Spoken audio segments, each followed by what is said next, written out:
Hello, Brad here, just to say we're super proud that the Friday 5pm podcast is sponsored by the Malt Miller, the UK's best home brew store. We use the Malt Miller for all of our homebrew experiments, as well as tapping them up for advice and binging on their awesome YouTube channel all the time. That's why whenever we release a homebrew video, we put a recipe kit live on the Malt Miller, so you can brew with the exact same amazing ingredients that we did. The same ingredients used by pro brewers.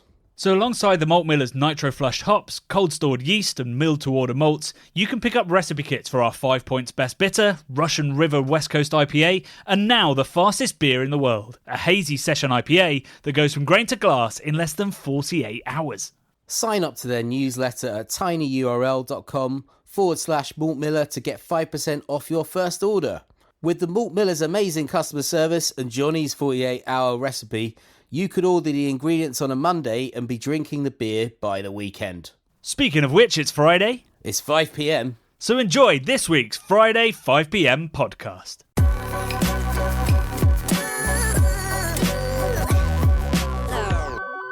Hey Big Geeks, and welcome back to the Friday 5pm podcast. I am incredibly apologetic that we missed last week's episode. It was not in the plan, but the traffic jam to end all traffic jams put pay to our plans of actually releasing a Friday 5pm podcast last week. We got stuck in deepest, darkest Tottenham for over 3 hours, didn't we? Yeah, man, it was bad. We were on a beer mission. Obviously, me and Johnny had combined forces into a car and gone to buy some sort of stuff, some anonymous, unnamed materials, which I had to put on the top of the roof of my very small car. Very big amount of materials, and there was the weather was atrocious that day. Like monsoonal rains essentially, and there's some massive crashes all over the place, and it just brought everything into gridlock. And we were sat in traffic for a good 3 hours trying to get back. I think it was under 2 miles away.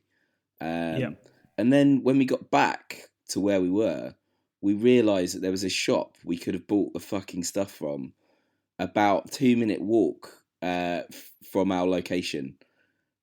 Which just made me feel a little bit dead inside, Johnny. I don't know about you, but I was like... Well, I mean, let's not also forget that I left half of the shopping in the trolley as well. Well, I didn't want to bring that up, but yeah, that also that hurt my kind of Scottish jammy sort of brain. I was like, oh man, we've just spent money on stuff and Johnny's left it in the fucking cart. So yeah, it was a bit of a disaster. But I mean, that day turned out to be a spectacularly cool day in the end, but it was a little bit painful. It was a painful birth, Johnny. Yeah, nothing good happens without pain and strife, right? In this world, and yeah, we have a very, very exciting video off the back of that. We were at Wildcard, which is why we're in Tottenham, doing something very special. We teased it in our Patreon forum, so if you're not a Patreon member, then you have no idea what we're talking about. But it's very exciting. It's a big announcement, a big sponsorship that we'll be announcing in 2 weeks' time. And probably not bitching about traffic in that video. No. Although maybe it might come up. So yeah, that is why we didn't have an episode last week. And in a week where we didn't actually publish, probably the biggest news story that's broken in my time in craft beer broke. Which was from an amazing brewer called Brienne, who works for Notch, one of our favourite breweries, and they're in our documentary. And she had a really sort of casually sexist encounter with a contractor at the new brewery that they're building at Notch, that led to her just in her Instagram posts, just saying, "Does anybody else have this all the time? Is anybody fucking sick of it?"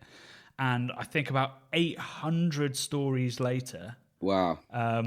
That's where we are now, and we've had resignations from some of the biggest breweries, most exciting breweries, and most, kind of loved and trusted breweries as well. So one of the founders of Modern Times has stepped aside. The founder of Tired Hands has stepped aside. One of the founders of Dry and Bitter has stepped aside. And there's loads of stuff still ongoing.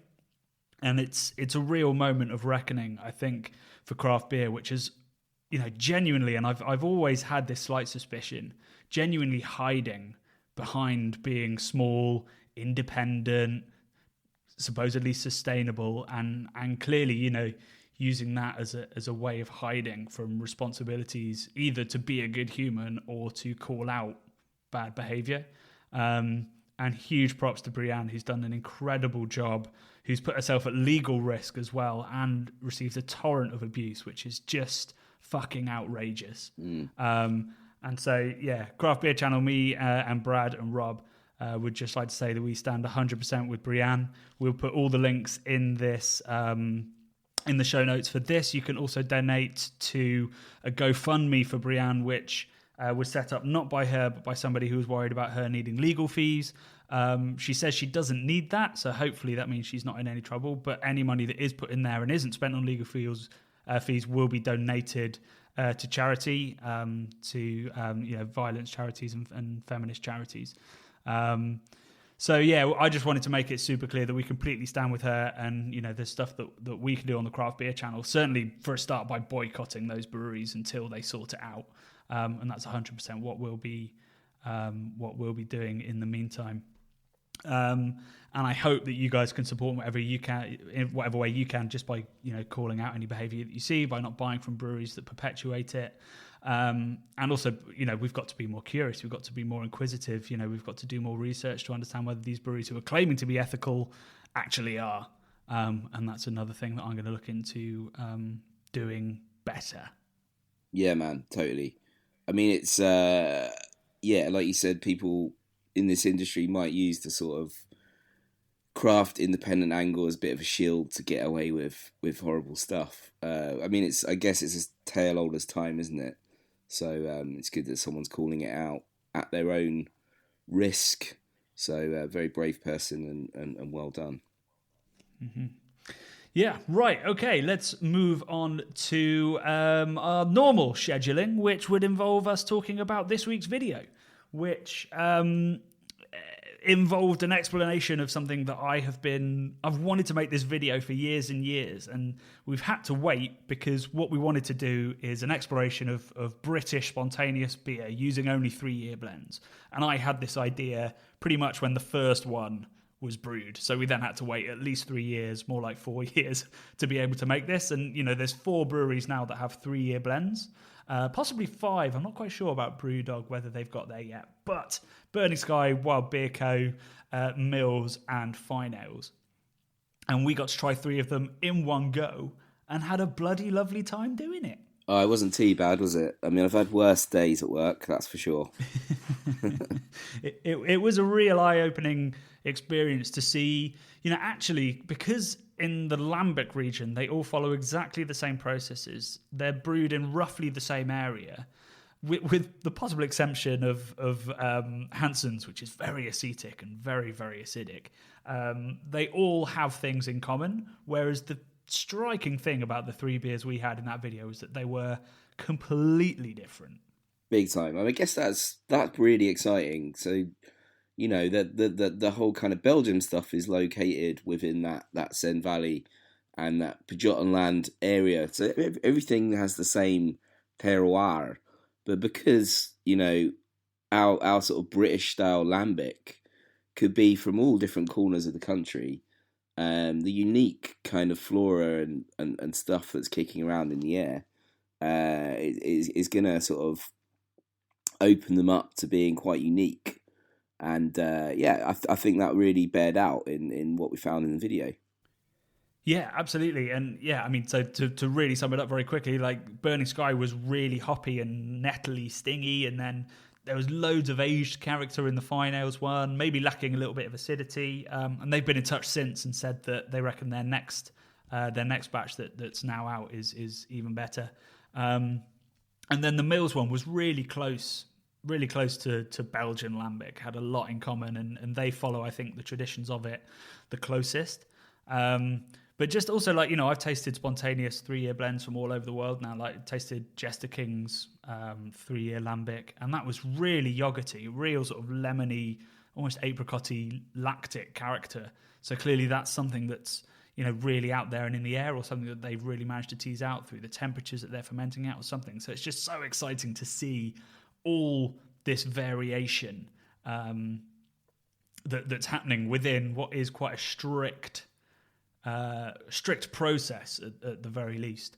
Although, as I learned in that little snippet I put in from Burning Sky, they don't quite follow the exact processes, and they put something in a bag that I'm not allowed to talk about. Nobody in the comments has guessed it right either, just so you know.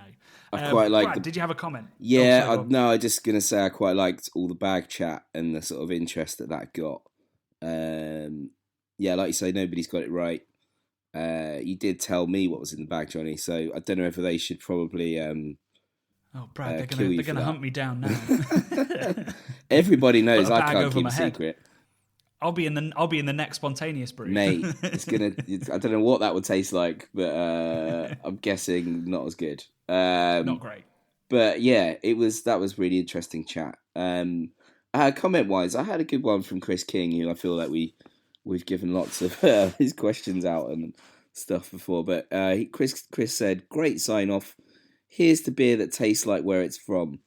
Great to hear about beer that embraces its local character and flavour. Beer doesn't have to be identical clones of a particular style. There's something exciting about opening something unique that tells you a story about where it's from and how it's made." And I think that's spot on, really. Yeah, absolutely. And it's what craft beer, and we'll get into it when we get our audio question later as well, it's what craft beer is starting to get a little bit wrong. I think the capitalist process that demands efficiency and has a real focus on demand means that a lot of craft beer is starting to get quite samey. Yeah. And so having something that is so dependent on the region where it's brewed and the person that brewed it and the processes they choose is a really important thing for us to start to develop in craft beer, so that we can start to get a little bit more of our personal identities back in what's being brewed and in what we consume. So yeah, beer that tastes of where it's from is very exciting. And actually, on that note, Sunday's podcast, we've got a bubble episode coming out on Sunday in which we talk about farming with the owner of Ballykill Cavern Brewing, who were the highlight in our Irish video last week. Yeah, last week. I think it was. Yeah, it was last week. That's it. We haven't got to talk about it because we did we were very busy last week, so we missed out. We were busy sat in a car. So yeah, last week we had a sponsored video sponsored by Board Biro, which is the food board over in Ireland, and they picked some breweries for us to choose from to taste and talk about on the channel, and we got little mini sort of brewery tours from all of those breweries as well, and we were amazed by Ballykill Cavern. It was all the malt that's used is from his farm, and some of the hops as well, and all of the water is from a well underneath the brewery because he's so remote, he's not connected to mains water. So again, that really excited us because we were like, well, this beer is going to taste unlike anybody else's beer in the world, and we discussed that a bit in the podcast, but mostly we talk about the farming of barley and the challenges and the rewards that are available to a barley grower, which turns out not much. So support your local barley grower. I found a great comment on this video as well, which is from Lachlan Crombie. So he said, I bloody love learning about lambic spontaneous brewing. It's got to be the most exciting style of beer. So I love it so much, I've welded up a 40-litre stainless steel cool ship that I'm going to do some homebrew batches and leave out overnight at my cousin's farm under the trees and near beer hives. Beer hives? I wish, beehives. And see what those little bacteria yeast cells come up with.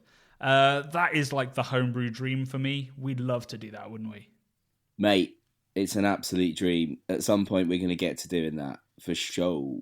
Yeah, I mean, I don't know where we'll find some trees and some beehives or something. But what would be good is to have it completely mobile and take it to different places, like Arizona Wilderness do out in the States. They like to drive around and see what they can gather from different places.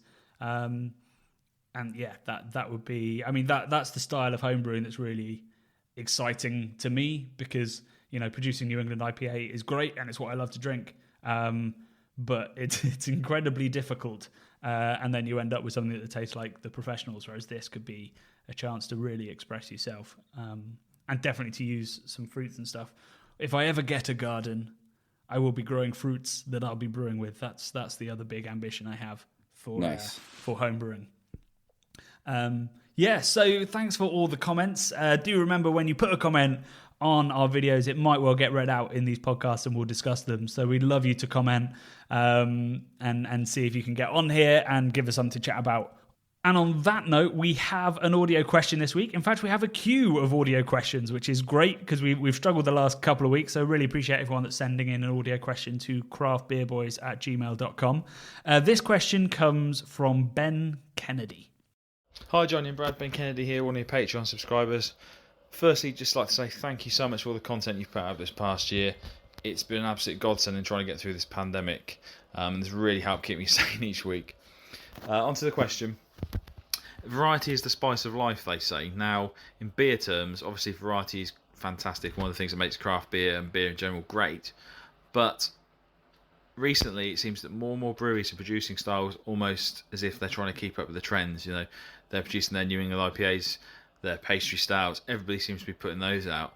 Now, is that to the detriment of less popular styles? Do you think that people are trying to become a jack of all trades type brewery? Should breweries focus on possibly just a couple and see what they can master and become renowned for those? What are your thoughts on this long term? Is it going to be damaging? Do you think it will stop, or do you just think it's part and parcel of it now that every up-and-coming brewery has to produce a lager, a pastry stout, a New England IPA, an IPA, West Coast, be whatever it may be, they have to have sours, or can a brewery just be known for a couple of beer styles? Really interested to hear your take on it. Keep up the good work. Love and beer. Cheers. So Ben, that is a great question, mate. I'm not sure where I sit on that. I think there's something that obviously appeals to brewers about trying to brew every single style under the sun, and potentially chasing kind of hypey styles to get their sort of brewery recognised, or I would say stand out in the crowd. But I mean, when everyone's brewing the same hype styles, I don't know how that makes you stand out in the crowd. It's almost counterintuitive, but I get it, because you know everyone's going to want a New England IPA, everyone's going to want a West Coast, everyone's going to want whatever it is, a pastry stout, whatever it might be. So I think it's probably a really enticing thing, and also like a way that the brewer wants to flex their muscles and their brains, and just sort of say, hey, look, I can do whatever, man. I can do anything. But I do love a brewery that just sort of focuses down and gets incredible at making 2 or 3 styles, and you know that you're always going to get something that is world class from them. And they haven't sort of spread themselves too thin, which can be the case in some instances. But for me, I think it's exciting to try lots of different styles. I think it's a bit of a vicious circle. Like, the bigger question from what Ben asked is, do breweries kind of have a responsibility to brew lots of different styles? Because otherwise we'll end up with a kind of hegemonic beer scene again, where you'll choose. We used to just choose between lager or essentially sort of bitter or an English pale. That used to be your options in pubs until 20 years ago. And in craft beer bars, a little bit at the moment, I do sympathise with people that are annoyed with, there's a hazy IPA, some kind of fruited sour, or a strong stout. Yeah. And increasingly, lagers have started to come back, which has been really, really great to see. And I think that's a reaction against what's been happening. So I do think that brewers have a slight responsibility to try to brew a varied palette of beers, because we need to encourage people to try different things, or else we are just going to get more and more sort of insular in what we're brewing. But I also agree with you, Brad. To some extent, I'd love, we've got 2,500 breweries in the UK. There's 8,500 breweries in the States. So, there's plenty of room for breweries to really nail certain styles. Having Verdant really focusing on New England IPA or Daya, that's great, so long as there is, a Braybrook focusing almost entirely on lager or lager yeasts. Yeah. And that, we can create variation that way. The problem is that certain styles are significantly more profitable and significantly more popular. So it's tricky to ask a brewery to focus on brown ales and Flemish reds.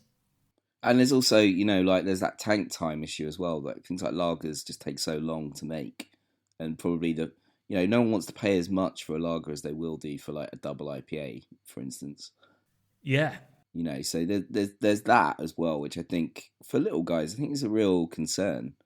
Like you've got to be cranking out the booze to, keep the doors open, essentially.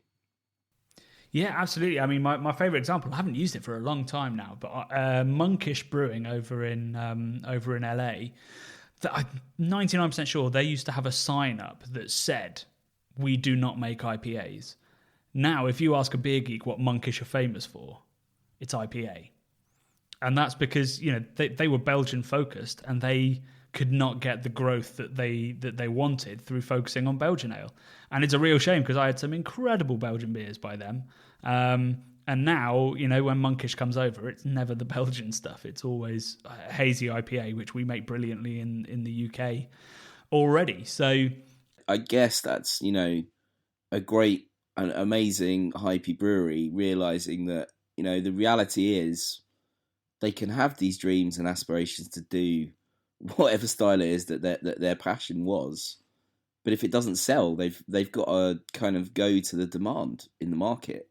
Otherwise, they'll go under. So, yeah. That I guess that could be... We can't really blame breweries for chasing these hype styles necessarily because, they're kind of like money in the bank. You're gonna sell it if you make it.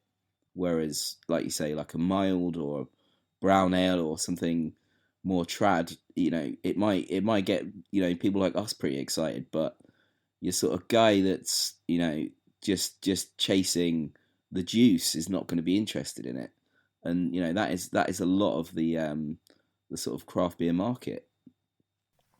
Yeah, and I think that variety is the sign of a really healthy market because it means that there's lots of experimentation. The experimentation is, hitting the demand of the consumer, and we just do not have that in the craft beer market, and I don't think it's a healthy market, particularly right now where you've got pubs and breweries that have racked up significant debt during the pandemic, and they only want to make stuff that they know is going to be pretty much pre-sold and out the door.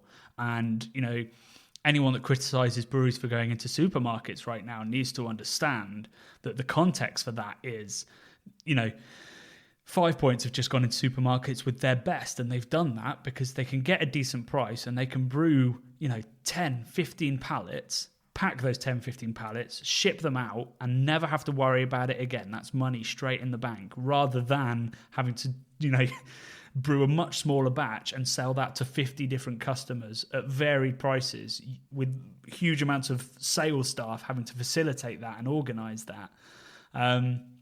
So, I mean, as consumers, as drinkers, what can we do? It is when we see a brewery flexing their brewing muscles and doing something a little bit different, buy the fucking beer. Definitely. Give it a go, because not only will it expand your horizons, it will expand their horizons and they can hopefully do more of it. Well, yeah, I mean, if we all buy it, then they're going to make more of it and they're going to be more experimental. But yeah, I think it's one of the best questions we've had, Johnny. Yeah, it was good discussion. Thank you very much, Ben. And we've got lots more questions lined up, some of which are killer as well. So I'm looking forward to next week's and digging into that. So yeah, all that's left to do this week is a couple of big announcements. I've already covered the Sunday podcast. So that's out Sunday midday with Ballykill Cavern. I am on Cloudwater's live show Wednesday night. So I'm up there taking photos for the book. And we arranged it for a Wednesday so that I could appear. And so each week has a theme with Cloudwater, and we've selected bitters, which I don't know how that box is going to sell, to be honest. But we've got Bathams, we've got 5 Points, we've got Harvey's, and oh my gosh, someone else, and I've forgotten. That's embarrassing. But yes, lots of bitters, and then in the box I think will be some Cloudwater beers as well. It's also going to be their first one where you can attend the talk in person. Nice. So they're selling tickets to actually be in the tap room for the recording as well. So I'm expecting a kind of Jeremy Kyle style call out of me, which I'm looking forward to. Wow, great stuff. With the crowds braying. So that should be good fun. If you're in the local area, do pick up a ticket and come say hey. And I'm assuming we might be able to have a beer from a socially distant, safely social I'll be able to wave at you from the other side of the room, is what I'm trying to say, basically. So yeah, do get involved in that. And then finally, we have our next live show, which is Thursday, the 4th of June. So a week, two weeks yesterday. And that is with Yonder and Little Earth Project. So it's a double header, a mixed firm double header. We've got an incredible beer list. We've got mixed firm pale ales. We've got raspberry saisons. We've got oh my god, what else we've got an apple, like a cider beer hybrid from Yonder, an elderberry wild ale, loads of really, really cool stuff that's going into that, and 2 fascinating, completely unique breweries. So that's going to be a really exciting episode. We apologise for it being a Thursday, but both those breweries have pub/tap rooms to run on Fridays and Saturdays, so we had to go midweek for that one, but I think it will be worth it. Nice. I can't wait for that, mate. Great stuff. Awesome. Well, we will see you next week. We've got another exciting episode. We are visiting Beak Brewery next week and going on quite the adventure in a Toyota Yaris across a farm. So watch out for that. I thought I lost my exhaust pipe, but no, it did survive. So yeah, join us at 4 p.m. on Wednesday for that. And then also later that night, me on the Cloudwater live show. Love and beer.